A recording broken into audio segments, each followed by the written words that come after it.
Hello everyone, welcome you all in today's my class. In today's class, we will learn our history chapter 1, the making of nationalism in Europe with two topics. And that topics are first, new conservatism after 1815 and second, the revolutionaries. So, let's start. Read this topic one by one. First, I explain you topic of a new conservatism after 1815. So dear student, first I tell you meaning of conservatism. So conservatism means a political philosophy that stressed the importance of tradition, established institutions and customs and preferred gradual development to quick change. Okay, I hope you understood. So following the defeat of Napoleon in 1815, European governments were driven by a spirit of conservatism. Conservatives believed that established traditional institutions of state and society like the monarchy, the church, social hierarchies, property and the family should be preserved. Most conservatives, however, did not propose a return to the society of pre-revolutionary days. Okay, rather, they realized from the change initiated by Napoleon that modernization could in fact strengthen traditional institutions like the monarchy. It could make state power more effective and strong. A modern army and efficient bureaucracy, a dynamic economy, the abolition of feudalism and serfdom could strengthen the autocratic monarchies of Europe. Next, we will learn Treaty of Vienna 1815. So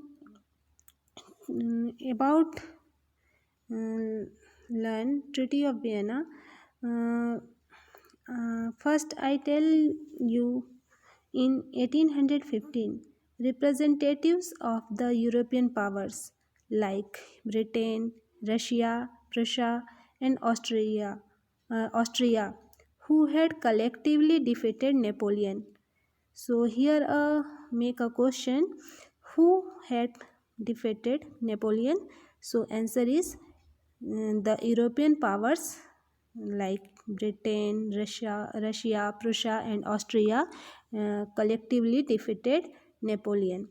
So that European powers met at Vienna to draw up a settlement for Europe.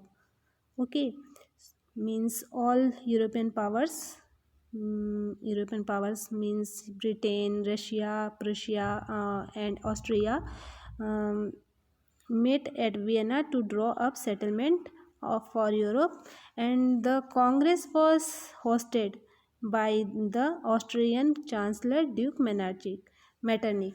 Here again make a question. Um, uh, um,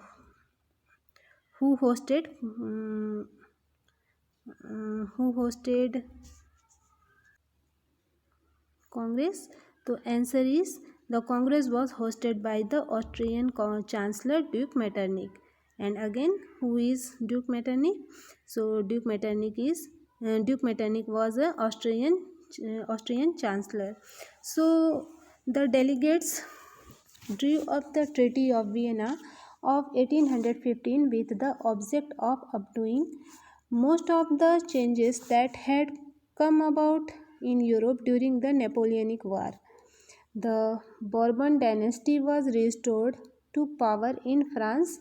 So that sentence meaning is the Bourbon dynasty, which had been deposed during the French Revolution, was restored to power, and France lost the territories it had annexed under Napoleon.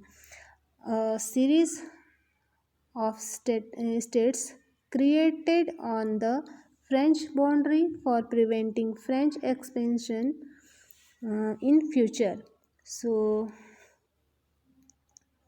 this sentence meaning is a series of states were set up on the boundaries for boundaries of France to prevent French expansion in future. Thus, the Kingdom of the Netherlands, which included Belgium, was set up in the north, and Genoa was added to Piedmont in the south. Prussia was given important new territories on its western frontiers, while Austria was given control of northern Italy. But, German Confederation was left untouched, and because German Confederation of 39 states that had been set by Napoleon was left untouched. In the in the east, Russia was given part of Poland while Prussia was given a portion of Saxony. The main intention was to restore the monarchies that had been overthrown by Napoleon and create a new conservative order in Europe. So, conservative regimes set up in 1815 were autocratic. They did not tolerate criticism and dissents and sought to curb activities that questioned the legitimacy of autocratic governments. Most of them imposed censorship laws to control what was said in newspapers, books, plays, and songs, and reflected the ideas of liberty and freedom associated with the French Revolution. The memory of the French Revolution nonetheless continued to inspire liberals. One of the major issues taken by the liberal nationalists who criticized the new conservative order was freedom of the press. Okay, I hope you understood topic new conservatism after 1815. Next we will learn topic about the revolutionaries. So during the year following 1815, the fear of repression drove many liberal nationalists underground. Secret societies sprang up in many European states to train revolutionaries and spread their ideas. To be revolutionary at this time meant a, meant a commitment to oppose monarchical forms that had been established after the Vienna Congress and to fight for liberty and freedom.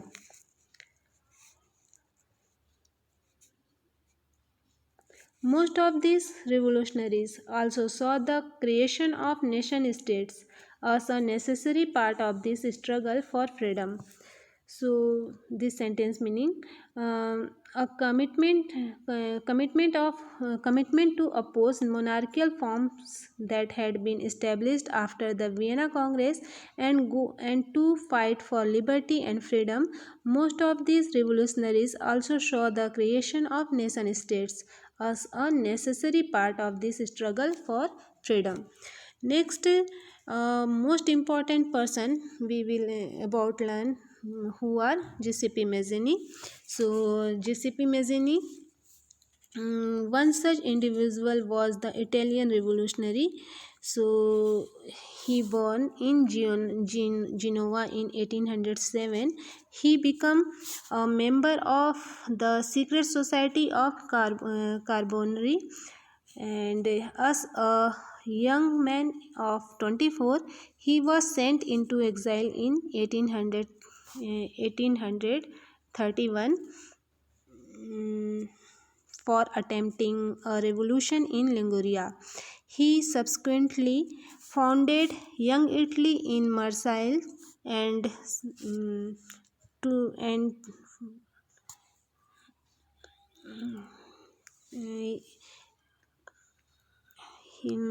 Giuseppe Mazzini, second Young Europe in Berne. Okay, so Giuseppe Mazzini subsequently founded two more undergrounded societies, first Young Italy in Marseille and then Young Europe in Berne, whose members were like-minded young men from Poland, France, Italy and the German states.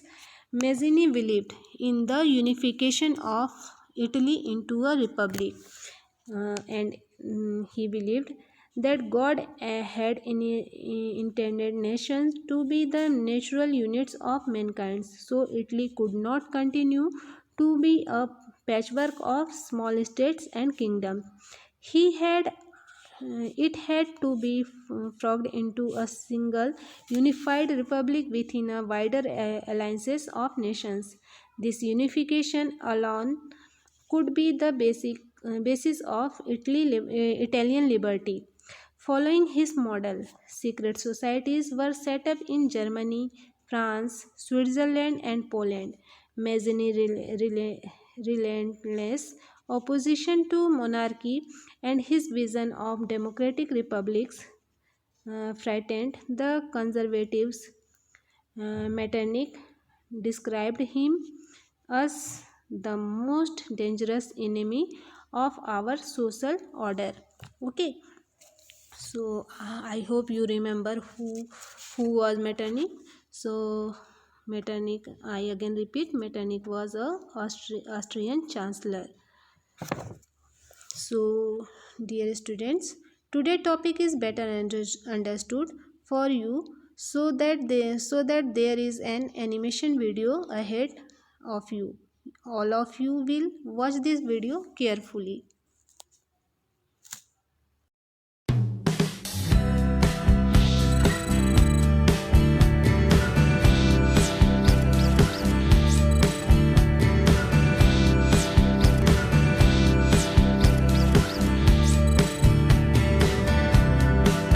In this module, you will learn about the rise of conservatism and revolutionaries.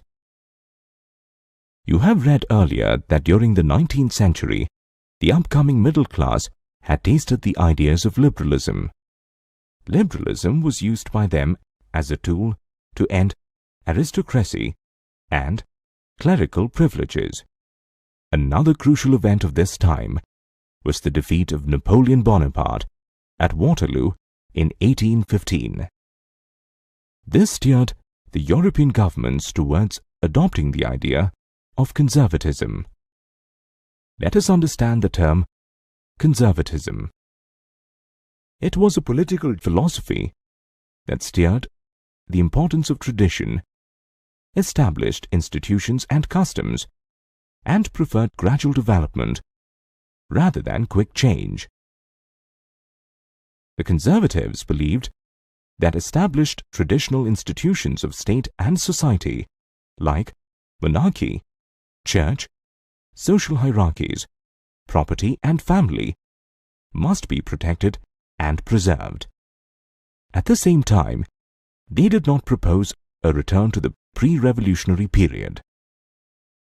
They firmly believed that the aristocratic monarchies of Europe could gain a lot from a modern army, an efficient bureaucracy, a dynamic economy, and the abolition of feudalism and serfdom. During his conquests, Napoleon had annexed several kingdoms and made them a part of France. In 1815, after the defeat of Napoleon, the representatives of European powers, namely Austria, Britain, Prussia, and Russia, met at Vienna. This meeting is also known as the Treaty or Congress of Vienna. The chief architect and host of this treaty was the Austrian Chancellor, Duke Metternich. The purpose of this treaty was to undo all the territorial changes that had taken place during the Napoleonic Wars and create a new conservative order in Europe. As a result, the Bourbon dynasty, deposed during the French Revolution, was restored to power.